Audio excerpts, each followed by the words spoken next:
Assalamualaikum warahmatullahi wabarakatuh. Mari kita review penurunan tanjakan alur baru yang menuju ke Betung dari arah Takengon, Jalan Takengon Strip Nagan Raya.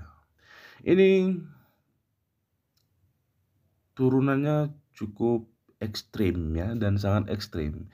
Jadi kepada teman-teman yang melintasi jalan ini diwajibkan ya, dan diwajibkan, bukan diharuskan lagi, diwajibkan ketika turunan itu menggunakan gigi satu, dan tanjakan harus juga menggunakan gigi satu bagi mobil manual. Tetapi untuk mobil matic itu usahakan yang D kalau nggak salah ya, ataupun yang pokoknya yang sejenis gigi satu lah. Yang matic saya kurang paham juga itu mobilnya, kendaraannya pun ya.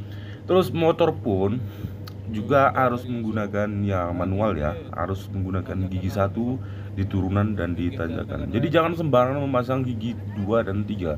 Nanti dikhawatirkan nanti akan blong remnya ya, panas dan blong. Dan kita harus menghindari hal-hal yang tidak kita inginkan tersebut. Sekilas kami lalui ya, hampir kita sudah melalui jalan-jalan di seputaran setengah Pulau Sumatera ini ya, sudah kita lalui. Tetapi jalan ini yang sangat ekstrim menurut kami ya teman-teman ya, karena bisa dibilang ini kalau tidak pas-pas, kebanyakan rem blong di sini ya, kebanyakan rem blong. Termasuk kemarin itu kita juga rem, termasuk apa, iyalah rem blong, tapi tidak di penurunan ekstrim ini belum rem itu, akan tetapi itu di setelah hampir ke jalan datar itu di bawah itu rem tidak menahan lagi.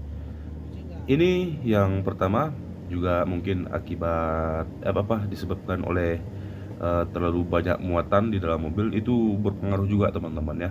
Jadi kepada teman-teman yang melintasi ini, jika aman itu silakan penumpangnya itu jangan berlebihan, dan barang-barang pun itu harus diminimalisir lah pokoknya. Nah, ini sebelum turunan yang ekstrim juga ada beberapa mobil yang berhenti untuk mendinginkan rem juga ya teman-teman ya. Dan di sini yang paling ekstrim juga ini.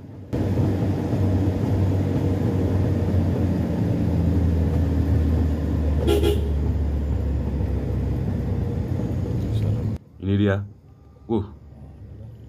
Ini pokoknya teman-teman, lumayan ya, ngeri lah pokoknya, ekstrim, sangat ekstrim sekali. Ini kita pasang gigi satu yang sampai mesinnya itu meraung-meraung ya. Tak apalah, kita memang gimana dibilang itu, kita bilang sayang mesin ya, demi keamanan kita kan, daripada kita pasang gigi 2 itu akan tetapi remnya yang dikorbankan, yaitu dikhawatirkan blong. Nah, jadi begitulah teman-teman, sekilas penurunan di arul baru di jalan lintas Takengon ke Nagan Raya. Baiklah, sekian saja informasi dan review dari kita, semoga bermanfaat. Kepada teman-teman yang melintas di area ini harus hati-hati ya. Oke, untuk video kali ini kita cukupkan sampai di sini dan kami akhiri. Assalamualaikum warahmatullahi wabarakatuh.